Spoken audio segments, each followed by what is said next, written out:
Do you feel like building wealth is impossible without sacrificing your time, your energy, or even your peace of mind?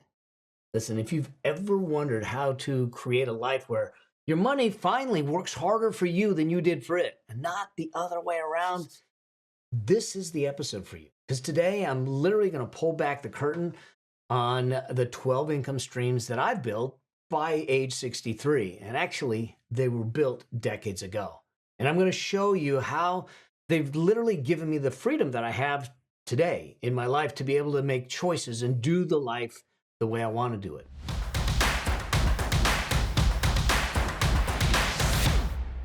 Multiple income streams. It used to be this kind of lofty desire, and it would be cool to have multiple income streams. I got to tell you, today, I think it's a necessity. It's an absolute necessity if you want financial freedom. And I think that the pandemic and the things that have gone in our world have demonstrated that. Here's what I want you to think about. When it comes to investing, we talk about diversifying our portfolio. And why do we diversify our portfolio? We put things in cash, in stocks, in international stocks, and growth stocks, and we put it into bonds and real estate. And we create this diversified portfolio of holdings from building our wealth. And the reason we do that is to reduce the risk in case one asset class or one thing goes bad, not everything goes bad with it. So you're safer and it's a more solid footing. Well, that's great. We do that in investing, and I teach that. But at the same time, why are we not doing that with our income? See, here's what I realized early on, and I think that the pandemic demonstrated that, and the kind of world we're in demonstrated that. When we find ourselves in a situation where we're solely reliant on a single stream of income, we are highly risked in the sense of, if I can't generate that income, if I can't work, if I lose my job, if I have a health issue, and I've got no income streams to supplement that one income stream, I'm in trouble. Now, there was the time in our world where people would work for 40, 50, 60 years at the same company and they'd get a pension at the end. But it's not really that way anymore. You'll see people that have worked 20, 30 years. My brother worked 35 years for the same company. It's unusual. In fact, if you listen to some of the people out on social media, they're telling you to change jobs every 3 to 5 years to try and stair step your income. And I understand that strategy. The challenge is that if we are just trying to find income in one stream, we have too much risk there. And so I learned early on that I needed to have multiple streams of income. But I'm going to give you steps to do this at the end of this, but I want to break down the different streams of income, give you some of the backstory, give you where it's at today, why I have it, why I added it, where it came from, all those things, so you can kind of look at it through your lens, your life, and see how that comes into play. Because it's the one thing that really, when I got diagnosed with the cancer and I said, I'm going to shut down my business, I'm going to stop doing it, you'll see some of these income streams got shut off. I was able to still survive, and not only survive, thrive. My wealth actually grew, even though I wasn't working as I fought the cancer. And that's what I want for you, is to really make it work for you in a way that you don't have the kind of risk that if you lose your job, you're in trouble. If you lose a contract or you lose a client, you're in trouble. All right. So I'm going to break these down for you. I'm going to walk you through them. I'm going to take them from the most active to the least active, the most leveraged, as I call them. And so what I really want you to understand here is this, is that you have different kinds of income. Active income, I call this the 5 incomes in my book, Building Your Money Machine. You have active income, which has a very high level of effort one-on-one. you're an employee, you're punching a time clock, you're filling out time sheets like I did as an accountant. You're trading time for dollars. And that takes all the effort, because if you're not there doing it, if you're not running on the treadmill, you're not getting paid. So that's active income. From active income, we create what I call business income, okay, where we start to leverage our expertise and start to pull ourselves out of the everyday and the tasks. So it is not a one-to-one relationship between effort and earnings, but it is a multiple of one relationship of efforts to earnings. So less effort, more earnings if we do it correctly. But both of those will still require your efforts. Then there's some things above that that start to remove you even more and leverage your time back so you have the gift of freedom. Things like the next stage up, the next level up is asset-based income, okay? Rents, royalties, those kinds of things, real estate, that kind of thing. Then from there is residual income, creating something and getting paid over and over again. And then the top level is portfolio income. So that's the hierarchy we're kind of breaking down. But I'm gonna walk you through my incomes. We'll talk about it, why it's important, and what to do. All right. So at the highest level, I'm a CPA by education, and my primary income historically came from me doing valuations. In other words, I was the expert that would come into value companies, value damages, testify at trial, to consult on a sale of a company, to consult on an estate, those kinds of things. So I built my practice and I built my business, and I built my first business really out of that. And the challenge with that is it's time for money. I've got timesheets. And so the ability to grow it, the ability to scale it, the ability to leverage it was only connected to how many hours I could put in and how much I could increase my hourly rate.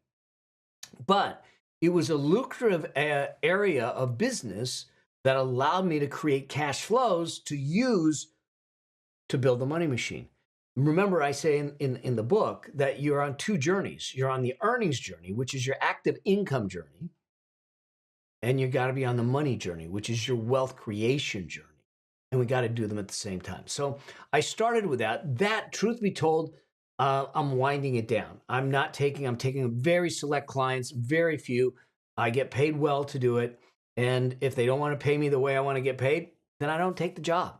I'm at that stage where it's probably going to fall off in the next 12 to 18 months at the longest, okay? Then the second type of income that I get paid is what I call board fees. So I get hired to be part of a board of directors on different companies. And as a director, I get a director fee.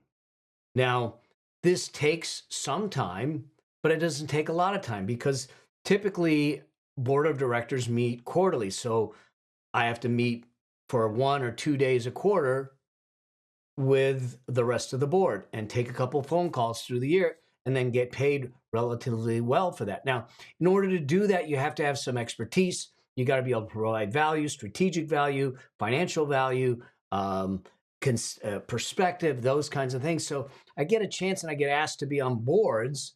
In fact, I enjoy that part of it because I watched businesses grow. One of the boards I was on, we built this business from $25 million to $250 million, and it's continuing to grow. So I love that as an opportunity. It's less time, but good compensation to be able to do that. So I get paid board fees. Then the third area of income is my public speaking. I get paid to speak. Now, it's an interesting thing because I didn't know anything about the speaking industry, but to build the first stream of income, the valuations, no one wanted to hire me. And since they didn't want to hire me, I was trying to figure out how do I get a job? And because the reason they didn't want to hire me was because they said I didn't have any expertise, but I did. I just hadn't demonstrated yet. And the only way I could figure out how to demonstrate it was to go out and speak. I hadn't spoke before, but I went out and started speaking, learned how to speak, and it built that valuation practice. And I was doing the speaking to get the gigs, the valuation gigs, to get paid. But I was doing speaking for free. And then someone said to me, Mel, did you know you could get paid to speak? And I go, what? I would get U's on my report card when I spoke. Now you're telling me I can get paid? And that's when I saw that as a profit center and said, huh. And so now I get paid to do keynotes around the book, around finances, around money, around legacy, building businesses, those kinds of things. And I get paid a speaking fee anywhere from, well, multiple five figures to come in and speak to corporations, to associations, to groups, to do that. And it's active because I got to show up unless I'm doing it virtually, but still there's an active role in there, but it's not every day. So I'll speak, a couple times a month, depending on the month, and work from there, which is cool because it also works to leverage some of the other stuff I'm doing, building the reputation, selling the books, selling the courses, doing the coaching, doing the mentoring, getting on boards. All of it works together. There's this congruence in the income streams that work together to get a synergistic effect. And that's what you're looking for with your income streams. From the public speaking is coaching and mentoring. Now, I don't take on a lot of one-on-one clients. I take on 3 to 4 one-on-one clients a year on a 1-year contract. And I act as their family CFO, basically working with their advisors and working with them to navigate their path to financial freedom and whatever their vision is for their life. I also do group coaching where I have groups that I do over a 12-month period. And I do something called Money Machine Master Plans, where I will do these plans, financial plans for people to build it out.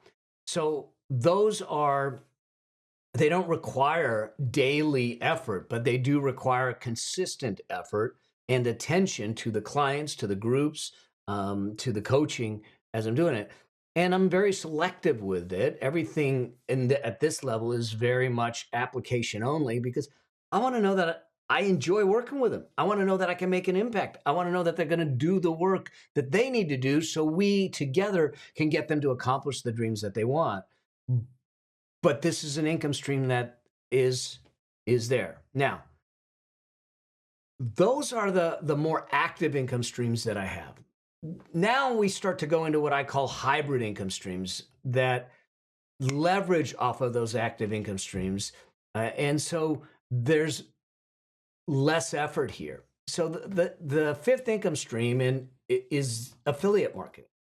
This is where if I know of something or a product or a service that I want to recommend because I believe in it, then I can recommend it and I can get paid a commission or a fee for recommending it. Now you got to disclose it and all that stuff. I don't do a lot of this because I'm very, very selective. My audience, you guys, and everyone, I'm very protective of it. I don't take it lightly that you're in my community, that we're having conversations, that I get a chance to serve you. So I don't look at it as a platform to just sell, sell, sell, sell, sell. But if I like something and I think it will serve you, I'm going to let you know about it. And if you choose to join or buy, great. It's not costing anything more for you to do that. And I get a piece of the profit from that. That's what affiliate marketing does. Okay. So I have an arm of affiliate marketing where I will recommend or I will promote someone 1 or 2 or 3 things during a year, and that's it. But there isn't a lot of effort in there other than the promotion and the communication because the fulfillment is on the person that's actually selling it. Then there's courses. I've got multiple courses. My Investing Simplified course, if you're trying to figure out the fundamentals of investing, how to get started, how to build the portfolio the way I have and what I look at, that course is a course that walks you through everything from what accounts, what assets, how to build the portfolio, what portfolios look like, how to evaluate the funds and the investments, and every step of the way. I created that once. I can sell it repeatedly, and they can get the results repeatedly. In fact, people are in it right now. Okay, I've got my Affluence Blueprint course, my Money Machine Blueprint course that's coming out. All these courses are taking my intellectual property and my knowledge and the information and giving it to them in a way that they can go digest it, do it themselves, and get the results that they need in their life. Okay, and I get paid for that. So that's courses. That's number 6. Number 7 is what I would call royalties and advances. Okay, when I went to write this book, I got an advance from the publisher, so they pay me a fee in advance of releasing the book, and then I get a royalty on the book every time it sells, and so the key here is this: again, create it once, sell it often. Are there things in your life that you know that you can create and sell repeatedly and not have to recreate it over and over and over again? If I had to write this book every time someone wanted to buy the book, Lord knows that would be hell. So we royalties and advances, and I get royalties on some of the courses and stuff that I have because I'll white label them to other folks to be able to use my intellectual property. So there's a lot of different avenues where you can get paid for your work. Now, I'm very careful here because it's my work. It's my intellectual property. And so I want to make sure that I keep control and protect the intellectual property in the proper way. Okay. That leads me to number 8. Number 8 is one of the most recent income streams that I have, and that is YouTube AdSense. So I do the videos for YouTube. And now, in order to have YouTube AdSense pay you, you have to qualify. And the way you qualify is you have to have a minimum of 1,000 subscribers on your channel, and you have to have a minimum of 4,000 watch hours over the last 12 months on your channel. Then you're qualified for monetization. Doesn't mean you'll get paid. Doesn't mean that it will all go the way you want it, but it does mean that you have the ability to do that. Now, for instance, the difference is this: I get paid based upon something called CPM. In other words, the channel generates revenue based upon a cost per 1,000, basically, is what it is. And they pay me RPM, okay, the creator revenue, if you will, a percentage of it, about 45-50% of it.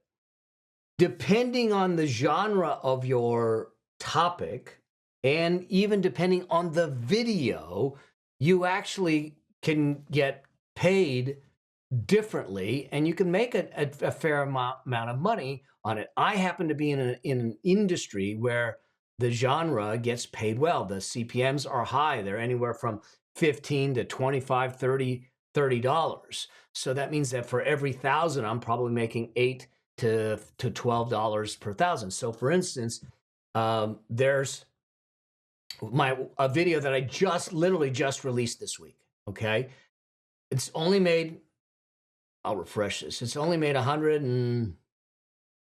it's made $120 today by days. So in 5 days, it's made $120. Here's what I want you to understand. The advertisers are paying $19 per 1,000. I get paid $10 of that, basically, per 1,000. So based on the number of views, and this is only 5 days old, it will continue to grow. But it's not always $19 per 1,000 and $10 per 1,000. Here's another one. That's an older video. This was my emergency funds video. They're literally paying $27 per 1,000. I'm getting $15 per 1,000. And it's a combination of views and the CPMs that make it happen. Here's one video that We've got over 475,000 views on it. This one made $3,800 since we released it. I'm getting paid they're getting paid $20 per thousand. I'm getting paid $8 per thousand. But because we've got over 470,000 views, it adds up to a lot of money. And so it's important for you to understand that these things add up. And think about this. With the AdSense, we're going to hit episode 300. Now, not all of them are monetized, but if you have 50, 60, or 100 videos that are doing well and getting thousands and thousands of views and you're getting paid on them, they all stack on each other. So YouTube AdSense is a big revenue source that I think is going to grow. The challenge is it goes up and down. There'll be a month where you make a couple $1,000, $5,000, $8,000, and then there'll be a month that you make $2,000. So it's not a dependable income source, but if you're going to make videos anyways, and you're going to do the work, might as well get paid for it. All right. So that's revenue source number 8. Number 9 is real estate income. Now, I love real estate. I just don't like it at the very beginning of your investing journey because there is too much risk if you don't have the critical mass in your portfolio to carry it if you get a bad real estate deal or a bad tenant. I've talked about it on other episodes. But I own a couple of properties. I've owned them for many years. All of them are paid off except for one. So they cash flow and we get rents on a regular basis from those properties. The other way that I invest in real estate is through real estate investment trusts. I don't like being a landlord. I don't want the call that's at 11 o'clock at night saying, well, the toilet's clogged. I don't, go get a plunger, leave me alone, I'm sleeping, So I don't want to be a landlord. So a lot of times my real estate is invested in what's called real estate investment trusts, which is like a mutual fund that holds properties and they pay out their dividends. And at some point, they'll either sell the properties and pay out the proceeds. Now, you're giving a piece of it up because someone's managing it, running it, and all that stuff. But at the same time, I'm getting diversification because they own 100 properties or 1,000 properties, and it's geographically dispersed. So I get real estate income on a regular basis from the properties. That leads me to revenue source number 10. This is trading. This is something that I do sporadically. I'm talking about stock trading. I'm talking about options. This is a riskier play depending on what you do. I don't do any risky plays really, but it's more of a job because you got to be at the computer. You got to be watching the charts. You got to be doing that. There's a little more of an active role. I do this on a semi-regular basis, but I don't day trade. I do certain types of trades that allow me latitude of time and flexibility, but I'll make 5 figures, multiple 5 figures, high 5 figures just from trading. Okay. Then revenue source number 11 is dividends and interest. Now, you can do specific dividend investing where you're buying stocks in companies that pay dividends. Now, a dividend is basically the company saying, hey, we made a profit this year, and we're going to take a portion of the profit and put it back in the business to grow the business more. And we're going to take a portion of the profit and we're going to give it to you guys, the shareholders, as a thank you. And that's a dividend. And so I don't actively chase dividend income. It comes because I've invested the way I have. But this dividends and interest is multiple 6 figures in income every year. The one challenge with this is realizing that your dividends and interest don't have taxes withheld. So this is an income that's going to require you to put aside a portion for taxes. If you don't plan right, you can get blindsided with it.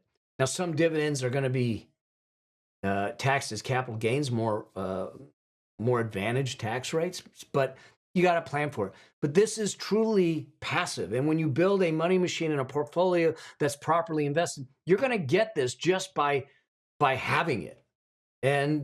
And so it's there, but this is part of what gives you the opportunity to live off of the earnings while the machine keeps generating the dividends. Whatever dividends and interest it paid out last year, It's going to do it again this year.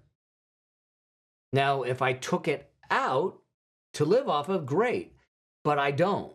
I use the dividend and interest to reinvest so the machine gets bigger because I don't need it, because the other income streams are supporting me. So I have a choice to mix and match where my income comes from because I have multiple income streams. And then the last one, number 12, is portfolio gains and losses. The portfolio itself goes up. Sometimes it goes down, but in the long term, it goes up. Now, that I don't really get income off of it. I get wealth growth off of it because the only way I can realize that income is to sell part of the portfolio, which I don't like to do. And so I allow it to grow, but what that's doing is building the money machine bigger and bigger and bigger. So what happens? The dividends, the interest, and everything else keep growing. And so we have the income coming from it. So hopefully you start to see how there's this flywheel effect of having these income streams in place to properly move through it. Now, what are steps that you need to take if you were going to do it? I'm going to talk about 6 steps to get you dialed in to start building multiple streams of income, okay? Because it's fine to hear mine, but I want you to have yours, and mine may not fit you. And so here's step number 1. I want you to start small. But before you start anywhere, I want you to look at the first source of income. Like mine was valuations. Make sure that you have that one dialed in. It is spinning, it is producing income, it is secure, and it is working. I don't want you trying to build multiple streams of income at the same time. It's diluting your focus, it's diluting your efforts, and it will dilute the results. So I want to get one stream of income spinning and doing really well first. Then we'll look at another one, okay? Then we'll look at another one. So start small and then leverage what you know, okay? What is your current job? See, I was started out as doing valuations. And then in order to do the valuations, I was speaking.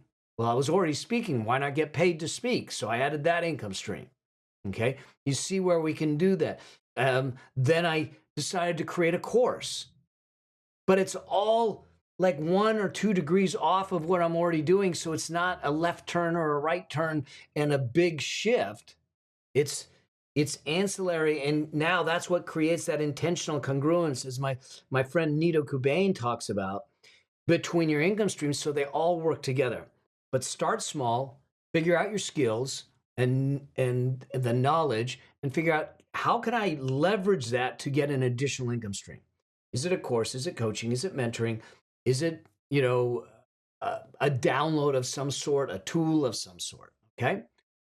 Then number 2, after you have the first income stream running and working, I want you to choose the next one. So you're only going to be working on one income stream at a time in the build phase. So pick something that's manageable based on your time, your effort, and the resources that you have at hand. Okay, maybe it's starting to do affiliate marketing, okay? But you need to possibly have a list or a following to do that. But that's easy if you have the following and list and everything to do that, because the fulfillment isn't on you, it's on them, okay? So choose one income stream. Make sure that you can get that cash flowing before you go somewhere else. Number 3 is to validate that you can do it successfully before committing fully to it, okay? Then number 4, I want you to take the profits from that, and I want you to invest it in one of 2 places: other income streams or in investments. So you're building the portfolio, you're building your investments, and you're building on other income streams at the same time, okay? And number 5, this is something you should be doing your whole journey, and that is embracing continuous learning. As you skill up, you get the ability to create more things that might have the opportunity to make a difference and create other additional income streams, okay? And then number 6, diversify over time. Create the portfolio that works to create an income stream structure that gives you flexibility. But here's the important thing. It's not just to give you flexibility. I want it to give you fulfillment. I want to reduce the risk in your income portfolio between the active and the leveraged income streams. But I also want to make sure that you don't jeopardize the quality of your life by saying, I'm doing 7 different things. That's not good. So let's do it properly. Let's be intentional in doing it. So here's as we close out, I just want you to think through it. If you are working for one income stream, I want you to start looking for a second one. Not because you're unsatisfied, not because you're not content, but I want to get you to start thinking broader and bigger to build something that's going to support you without your efforts down the line and to de-risk the dependency on a single income stream. Okay. I hope that this helps. I hope that this kind of inspires you and lights a fire underneath you to sit back. Hey, what is one of these income streams that Mel has that I might pick, that I could go into? Okay. And pick one, just one, and start there. All right. If anything comes up, I'd love to hear from you what your thoughts are on this. Do me a favor, leave me a comment, leave me a review, share it out, and subscribe to the channel. That would mean the world to me. All right. Until I get a chance to see you on the road to your financial freedom. Take this, use this, build your income streams, build your money machine, build the life that you deserve. All right. Till I see you again, always strive, live a life that outlives you. Cheers. See you in the next one.